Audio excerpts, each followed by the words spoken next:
ইতিহাসের পাতায় আরও একবার প্রত্যেককে স্বাগত জানাই। বিপিএসসি টিআরির রেজাল্ট ভোরবেলা আমি চেক করছিলাম, তখন কিন্তু খুলছিল।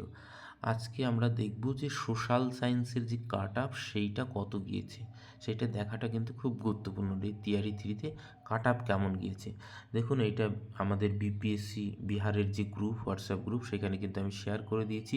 আপনারা যদি পিডিএফটা দেখতে চান নিজেরা, তাহলে কিন্তু আমাদের যে গ্রুপ সেইখানে যুক্ত হয়ে দেখতে পারেন। আমি লিঙ্কটা কমেন্ট সেকশনে দিয়ে দিচ্ছি। এই হচ্ছে রেজাল্ট। এইটা কিন্তু ক্লাস 6 to 8-এর, এই দেখুন সামাজিক বিজ্ঞানের যে রেজাল্ট, সেই রেজাল্টটা।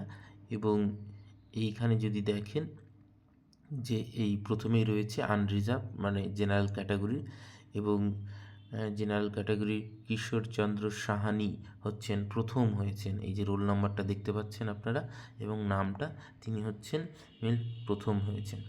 এবার আমরা যদি একদম শেষের দিকে যাই, কারণ এই চলছে রেজাল্ট, জেনারেল কতজন পেয়েছে দেখাচ্ছি, তারপরে কাট আপটা আমরা আলোচনা করছি।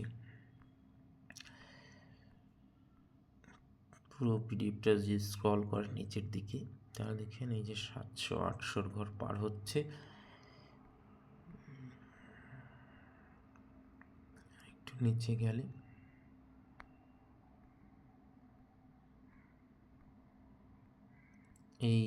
এইখানে কিন্তু শেষ হচ্ছে।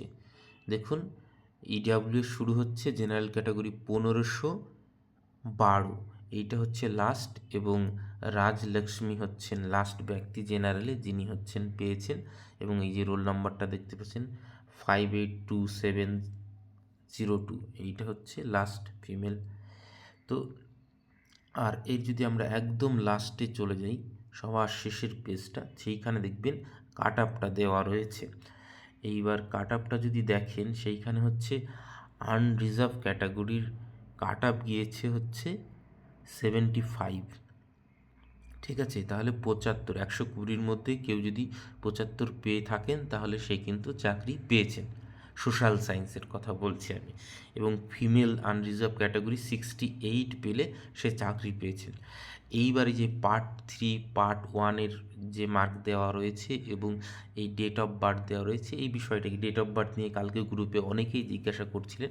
দেখুন, যখন দুজন ব্যক্তি সমান মার্ক পেয়ে যাবেন, ধরুন 82 বা 75, তো দুজনেই ধরুন 75 পেয়েছে, তাহলে কাকে প্যানেলে রাখা হবে? সেক্ষেত্রে যে সিনিয়র, যার বয়স বেশি, তাকে কিন্তু রাখা হবে।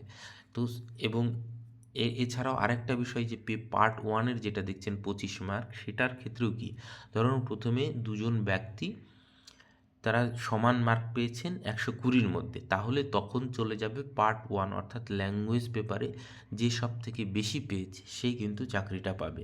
দ্বিতীয় এই ডেট অফ বার্থটা আসছে, ধরুন 120-র মধ্যেও সেও 75 পেয়েছে, প্লাস পার্ট 1-এও সেম মার্ক পেয়েছে মানে ল্যাঙ্গুয়েজ পেপারে, তখন চলে যাবে যার বয়স বেশি, সেই কিন্তু সুযোগটা পাবে।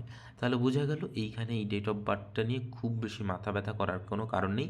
আপনার যদি সঠিক মার্ক থাকে, আপনি কিন্তু চান্স পাবেন। এবং দুটো যদি সমান হয়ে যায়, তবেই ডেট অফ বার্থ ধরে যে সিনিয়র, তাকে কিন্তু চাকরি দেওয়া হবে। এবং অন্য অন্য কাট আপগুলোও দেখে নিন।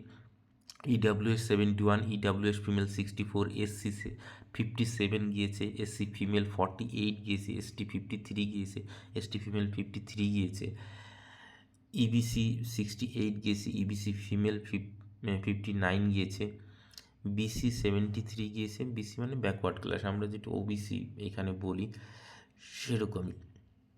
বিসি ফিমেল 63 গিয়েছে, বিসিএল 61 গিয়েছে। এবং এই যারা ফিজিক্যালি চ্যালেঞ্জ, তাদের কাট আপটা নিচে নিচে দেখে নিন।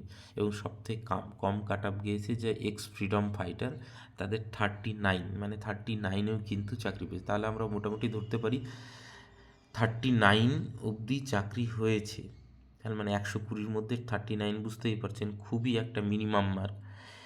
তো যাই হোক, তাহলে নেক্সট আমরা যদি টিআরই 4-এর কথা ধরি সোশ্যাল সায়েন্সে, সেইখানে কিন্তু আমরা 75, তো আরও 5-10 বেরিয়ে মানে এক্সট্রা করে ধরবো, মানে 80 ধরে রাখুন।